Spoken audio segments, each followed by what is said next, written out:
Помеѓу православно-христијанските верници пручка е секогаш на 7 недели пред Великден.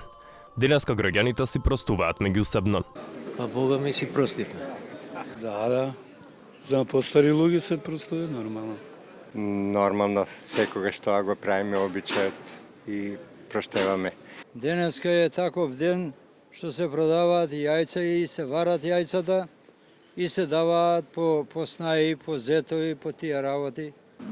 Кој заслужил? Им простив, да. Па мораме да им простиме, просто денот е таков. Бог е голем. Но дали ќе им простат и на политичарите? Граѓаните велат тешко, на секому според заслуженото. Тука не. Само на поедини, не на сите. Не, на нив не се опростува.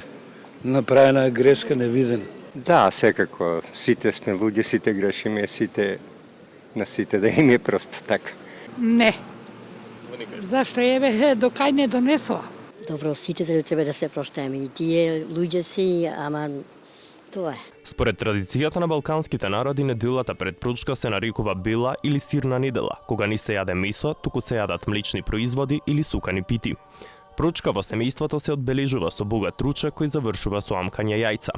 Варено јајце се врзува на конец над трпезата и се завртува над главите на децата.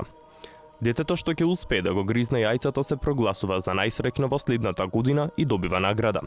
Денот по пручка е чист понеделник кога почнува големиот великденски пост. Пручка го означува и крајот на зимските и почетокот на пролетните празници.